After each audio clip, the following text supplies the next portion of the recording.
Yes, but she'll be a Republican. I'm also going to vote yes on this one, and I have nothing to add. Welcome to On Deadline, the Washington Examiner's political game show. I'm Christian Datoc. And I'm Tiana Lowe, Doescher.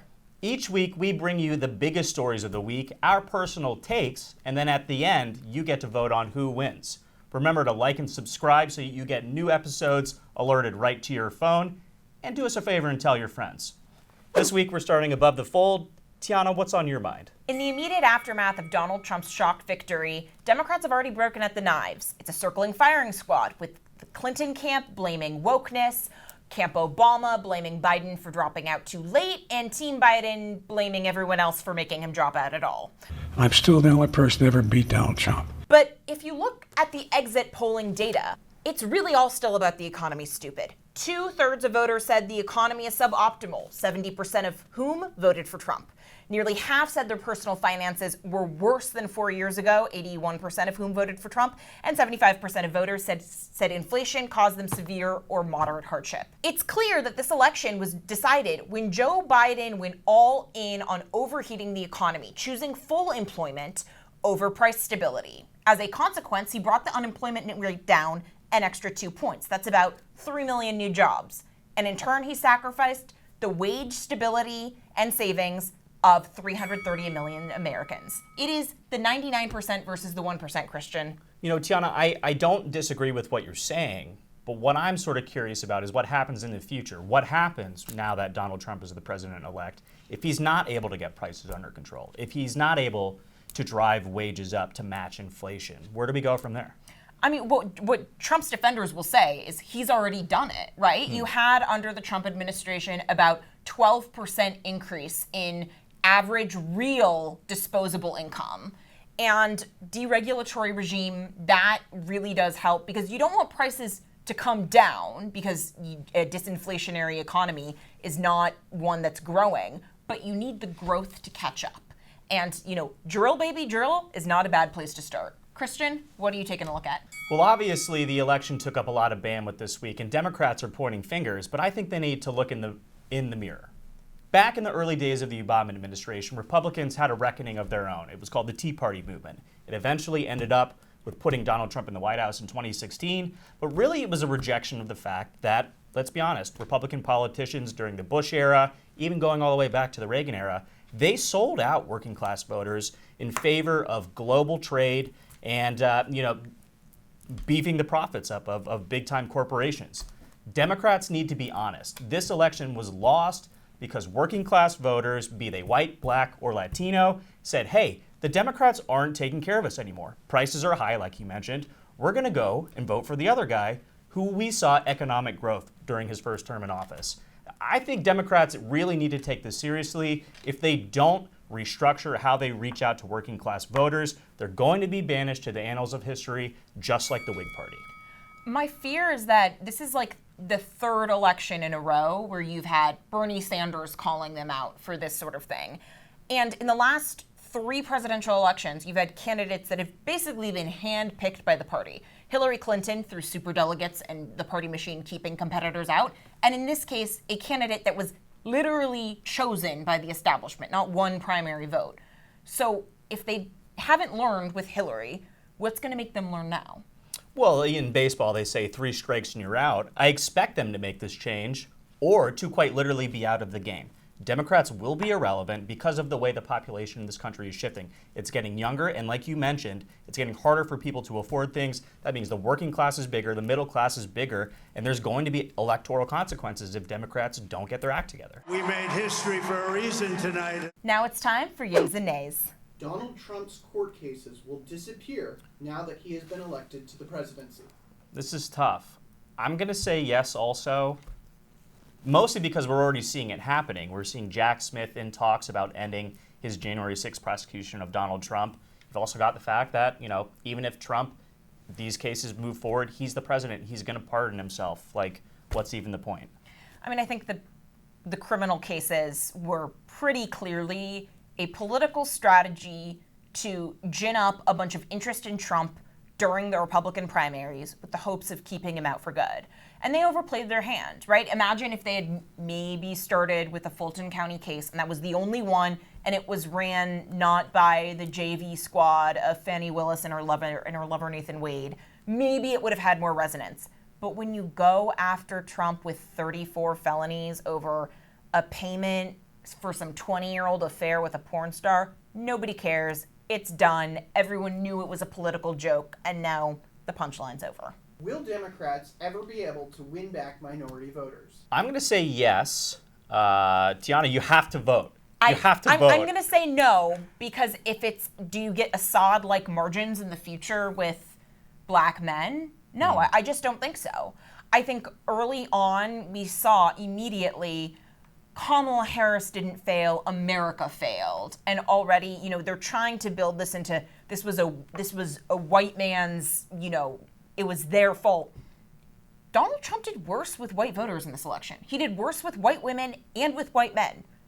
All of his gains came with the working class. He won a plurality of households making under six figures, which was not true last time. He won those without college degrees. And voters of color without college degrees moved 16 points towards Trump from just 2020. This is fun. I could do this all day. I wouldn't mind this job.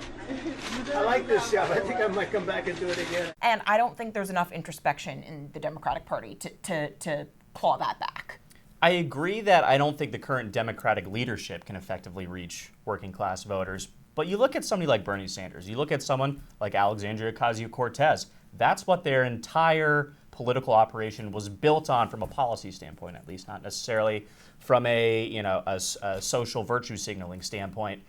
I say Democrats will be able to reach working class voters because if they don't, they're kaput. It might be a split in the party, and they might not be called Democrats. But the people that we're talking about today, the Bernie Sanders, the AOCs of the world, they'll find out a way to make it happen. Otherwise, again, Democrats are bye-bye. Will the United States ever have a female president? Yes, but she'll be a Republican. I'm also going to vote yes on this one, and I have nothing to add. Yes, but it will be a Republican because Democrats, they have such, I'm sorry to generalize, but I think it's safe to say after this election, their broken and warped view of gender, where it's good to say things like the future is female and women don't need men, and the caricature of the idea that Tim Walz and Doug Emhoff were the paragons of masculinity, but actual masculinity had to be vilified. Joe Rogan had to be vilified. Bros were vilified. That was half of the Hispanic backlash, right? The other half was the inflation. And the same thing oddly applies to women. Have women that don't shy away from being a woman, who don't mind being a woman. I think it'll be someone more like a Nikki Haley. And if Margaret Thatcher was the first female Prime Minister of the UK, she said it best. I don't think it depends on so much whether it's a man Prime Minister or a woman Prime Minister, as whether that person is the right person for the job. Well, I think there's not going to be a female president. I've changed my vote because, we've got 4 years of Donald Trump and America's probably going to be done by the end of it. So, I don't know. I guess we'll see. But seriously. Okay, boomer. No, but seriously, I think you're right. I do think the first female president will probably spend less time talking about the fact that she's a woman than Hillary Clinton and Kamala Harris did combined. That seemed to me like a failing strategy. Again, when polls among black men and Latino men were straight up telling us they didn't want a woman to be president, you got to just think outside the box a little bit, guys. Barron Trump was the most consequential advisor on the Trump campaign. I'm going to go no on this one. I mean, he had some part to play, certainly, in Donald Trump taking all of these podcast appearances. And while he's definitely the tallest advisor, I think the most important person you got to look at, one, Chris LaSavita, two, Susie Wiles, and three, even though he wasn't really a member of the campaign, Elon Musk, because he had the money, he had the social media presence, and he had just sort of that it factor that has made him an internet celebrity and now an informal member of the Trump campaign. Yeah, as much as I have respect for Barron, Secretary of the Cyber, I think he has a position in the upcoming administration. The influence of Chris LaSavita and Susie Wiles cannot be overstated. Mm-hmm. They kept a leak-proof ship, unlike the past two campaigns where you had leaks and backstabbing and front stabbing. This one, they managed to let Trump be Trump while building a dense and robust campaign infrastructure around him. Now it's time for us to fill in the blank. Kamala Harris's delayed concession speech was blank. Folks are feeling and experiencing a range of emotions right now. I get it. To be expected, I guess. I mean, again, you got to think this is a campaign that's run by Hillary and Obama veterans, alums, whatever you want to call them. What happened when Hillary Clinton lost? She didn't come out and speak that night. She delayed it to the next day. Last night, I congratulated Donald Trump and offered to work with him on behalf of our country. But this was also a weaker speech than I thought than the one Joe Biden gave on Thursday. He actually sounded like a unifier. Yesterday, I spoke with President-elect Trump to congratulate him on his victory. Kamala Harris's delayed concession speech was another entry in a pattern. We're just now at the point where it's been 12 years before we've had a presidential loser willing to immediately concede defeat. It, as much as we correctly criticize Trump over January 6th and his whole post-2020 meltdown, Hillary started it. Russiagate started it. It's just everyone has to rationalize rather than admit we tried our best and we failed. Joe Biden's legacy is blank. Joe Biden's legacy is now Benjamin Harrison-like, because who's the only man to serve in the White House in between two non-consecutive terms of the same president? Benjamin Harrison and Joe Biden. And I don't think anybody's going to remember anything he did from a legislative standpoint. I mean, his legacy is, an Amtrak station in Delaware. That was his entire career. His entire career was starting wars in Senate Foreign Relations Committee, and, he was ascended out of political relevance by being Barack Obama's sidekick. And obviously, he was a very effective vice president in terms of whipping votes, something that Kamala Harris was never able to do for him. And yet, he spent $1.9 million on what? What spending program has actually created something under the American Rescue Plan? How much money was spent on EVs and not a single EV charger has been built? He created nothing of significance, just, draining government money away for the metaphorical Amtrak station named after him. Blank are the 2028 frontrunners for Republicans and Democrats. This one's a little bit tougher on one hand. On the other hand, it's obvious who's going to be running for president for Republicans in 2028. It's Donald Trump, again, because he's a threat to democracy. No, it's J.D. Vance. I think Vance was the most effective Trump surrogate on the campaign trail. If you look at that VP debate, he did a better job of defending Trump's own policies than the president elected. I'm not so sure about the Democrats, so give me a second. I want to hear what you think about the Republican ticket. So Vance is the obvious pick. I mean, I think it is true that no consigliere to Trump has ever had it easy because you have to work backwards with a lot of things, right? Trump will spit out a policy and then you have to score it afterwards as opposed to the reverse. But J.D. Vance proved himself. They threw everything but the kitchen sink at him. And he ended in the exit polls being the only one of the four candidates to have above water favorability. Try that for weird, right? They wanted to convince us he was the weird one. For Democrats, it's obvious. The person that Kamala Harris should have picked as her running mate, Pennsylvania Governor Josh Shapiro. And I imagine he has to be thanking his lucky stars that she didn't tether him to a failed campaign. Interesting. I think there are two other names who could be in play here. One, another woman, Gretchen Whitmer, governor of Michigan. Again, she's got the Midwest vibes that they tried to bring to the campaign with Tim Walz. She also has national name recognition and a huge fundraising operation. The other, who I would actually pick, would be Wes Moore. He's a rising star in the party, governor of Maryland, an indigo state like we talked about on election night. He's also a black man, which obviously Democrats had a problem of reaching out to black men this cycle. I'd pick from one of those groups. Blank will take advantage of the final months of the Biden administration. The Biden family. It is time for them to cash in. Think about it. They have been doing this. Frank Biden, Val Biden Owens, Hunter Biden, all the Biden cousins, that one that was married to the son of a real housewife. They have been cashing in on the Biden family name, on Joe Biden individually, for half a century now. And the second Joe Biden's out of office, the gravy train is over. No more Burisma, no more Kazakh oligarchs, no more Chinese. So now is the time. Hunter is just going to be selling those paintings and buying those mansions. He's going to take advantage of it. I think Joe Biden is going to take advantage of the final weeks of the Biden presidency because this is a guy who clearly loves being in government. Even after Kamala Harris replaced him on the ticket, he started interacting with the press more. He was feeling like my days are numbered. He went into the briefing room. Yeah, exactly. I was there in the briefing room for that. I had no idea that was going to happen. My name's Joe Biden. It's a little bittersweet for Joe right now, and I think he's going to take as many motorcades to get soft serve ice cream as he can between now and January 20th. And on to our last laugh. I am in serious mourning, wearing my veil, not my handmaid's veil, not mourning for reproductive freedom, which is now obviously dead, but for Peanut the squirrel. Didn't know where you were going with this. This poor squirrel. 3 state agencies under the tyranny of Kathy Hochul, and a judge signed off on a search warrant to kill Peanut the squirrel and Fred the raccoon.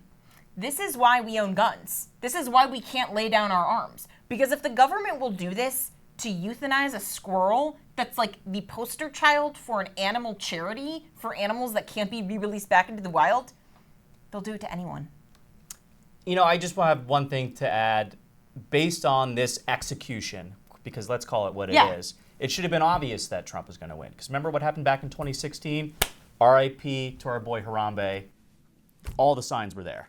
I do want to ask you a question real fast about McDonald's and the workforce, because they just lost their highest profile employee. Donald Trump Jr. tweeted out this resignation letter for Donald Trump. I guess he won't be accepting that drive-through job, and he's going to be working at the White House.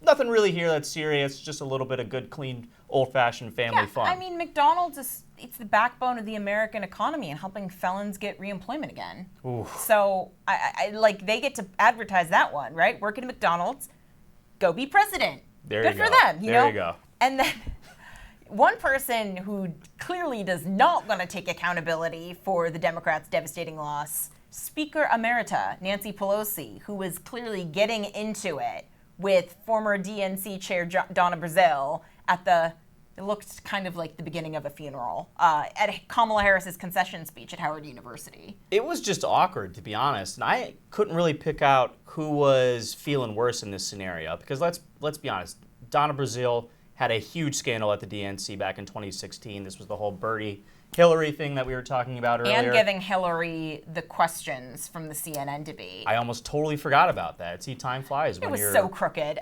2016 was crooked in a way that we can't even really remember. Yeah, but I do kind of want to end looking to the future, because this is a strong jobs market, like Joe Biden's talked about. Yeah. So what's Kamala Harris going to be doing next? Well, so this is where Democrats really screwed up. They saw her polling, and her NBC vice presidential polling last year, it came in one cycle as the lowest of any vice president ever, including her future friend Dick Cheney, after he shot someone in the face. It was worse than that. So what they should have done is when they had the Stephen Breyer vacancy, they should have just put Kamala Harris in the Supreme Court, right? That's the only... What's the next promotion after being vice president of the United States? She's not going to want to replace Gavin Newsom as governor of California. Adam Schiff just won a vacant Senate seat. So what do you... There is nothing there other than, running a think tank if she wants to go run Center for American Progress or something. That's a good one. I mean, we do know, like Donald Trump, she has experience working a fry cooker. They haven't started filming yet for season 4 of The Bear. Maybe a cameo is in store there. Real Housewives. Yeah, there you go. I was just also thinking, if she learns from her mistakes, maybe she'll launch a podcast of her own. What made you want to do Call Her Daddy today? Well, I think you and your listeners have really got this thing right. All right, that's all the time we've got for this week. We're going to play you guys out with a viral TikTok smash. It's actually a collaboration between one Donald J. Trump and Kamala Harris. Joe Biden is asleep. Kamala is at a dance party with Beyonce. Beyonce. Beyonce. Beyonce. Dance party with Beyonce. Bipartisan. There you go. Yeah. Unity ticket, right? Don't forget to like and subscribe, tell your friends about the show, and let us know in the comments who won this week's clash. I'm Christian Datoc. And I'm Tiana Lowe, Doescher. You can go read more of our reporting at washingtonexaminer.com, and we'll see you next time.